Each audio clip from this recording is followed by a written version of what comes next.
Pasigyan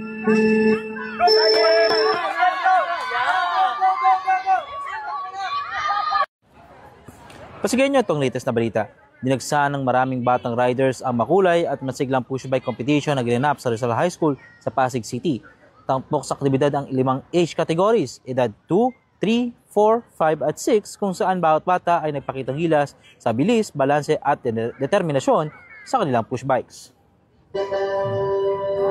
Mula sa pinakamaliit na 2 taong gulang na riders hanggang sa mas kumpiyansang 6 na taong gulang, hindi matatawaran ng energy at excitement sa buong lugar. So kasama ng bawat participants ng kanilang mga magulang, guardians at supporters na hindi maitago ang tuwa habang pinapanood ang mga bata sa track. May ilang pa nagdala ng banner cheering boards bilang suporta sa kanilang little champions. Dahil sa tagumpay ng event at dami ng sumali, sinabi ng organizers na posibleng gawing annual event ang competition at palawakin pa ang mga kategorya sa mga susunod na taon. Hey, good afternoon. Ako si Benedict Camara, the founder of Push Bike Racing in the Philippines. Sir, pwede niyo po ba ikwento ngayon kung ano nangyayari? So, this is our Push Bike Racing National Bike Day edition. This is part of our annual National Bike Day celebration. Kasi kami rin ang nag-found ng National Bike Day sa buong Pilipinas. And we started it in 2014. And then naging presidential proclamation siya finally by 2020. And then from there, we started our bike lessons, educational program. And one of those educational programs is this push bike activity, which we call push bike racing. Push bike racing siya, pero hindi talaga siya racing. It's a way to get kids to learn how to balance at a young age. Para by the time they're 4 years old, diretso na silang pedal. Hindi na sila tuturuan. So, yun. Racing format lang siya kasi mas mabilis matuto yung mga bata pag nag-e-enjoy sila naglalaro with other kids. Sir, ano po ba yung benefits na kukuha ng mga bata sa pag-push bike? Of course, the most obvious one is nakakapag-exercise sila. So for example, this course we have now for the 2 years old is 180 meters. No? So in total, they're doing maybe 6 rounds. Diba?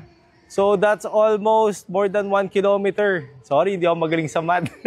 But that's almost more than 1 kilometer na itatakbo ng isang 2 years old. And as the ages go older, the track goes longer. So you'll see later, the kids in the older categories, the rounds they do, minsan umabot ng 3 kilometro, 2 kilometro. Pero hindi nila namamalayan kasi we break it down into short segments, no? And yun nga, kasi nag-e-enjoy sila playing with other kids. Hindi nila namamalayan yung pagod. For them, nag-e-enjoy sila, but they're also getting a good workout. Another benefit of this is natututo sila about road safety. Kasi at an early age, they learn how to interact with others ito yung course, di ba? So parang ito yung road. They learn to interact with others, paano magbigayan, paano mag-engage, no? Papasok sa mga turns, mag-overtake na hindi sila magko-collide, hindi alanganin yung diskarte, no? So, yun. That's another thing. And then, of course, there's the emotional aspect of it kasi at a young age, na-expose sila to friendly competition. So, they're able to deal with competition, no? As they grow older. They learn sportsmanship at a young age. Sir, mahal ba ang pagsali sa push bike? Hindi. Mura lang. Actually, if you look at our schedule, there's always a practice. No? Hindi siya pagsali nyo, race agad. There's always a practice trial part. Sometimes 15 minutes, sometimes 30 minutes. No? Yung part na yun, libre lang yun. Kung gusto nyo pumunta, para i-try for the learning part, walang problema yon. Pero syempre, after the learning part, andun na yung fun race part. It's optional kung gusto nyo sumali.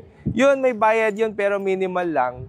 Kasi, syempre, may certificate, may medal, diba? And of course, nag-set up kami. So, kailangan namin for the gastos ng mga marshals and everything. Pero minimal lang. Our entry fee has been the same since, I think, 2022. 480. Kasama na lahat. Yun. Thank you, sir. May gusto ko sabihin, sir? Ayun lang. Thank you very much to Pasig LGU, Mayor Soto, and of course, Dr. Benguelo from the Pasig Health Department for supporting our advocacy since last year. No, doon kami nagkakilala, doon kami nagsimula with Pasig. And looking forward to more projects for the good of the kids. Isang araw na kasiyahan, confidence building at sportsmanship dito lamang sa Pasig City kung saan sinisimula ng bata ang kultura ng aktibong pamumuhay. Ako si Monching para sa latest ng iNews Pasig, Balita, Buhay, Pasigenyo.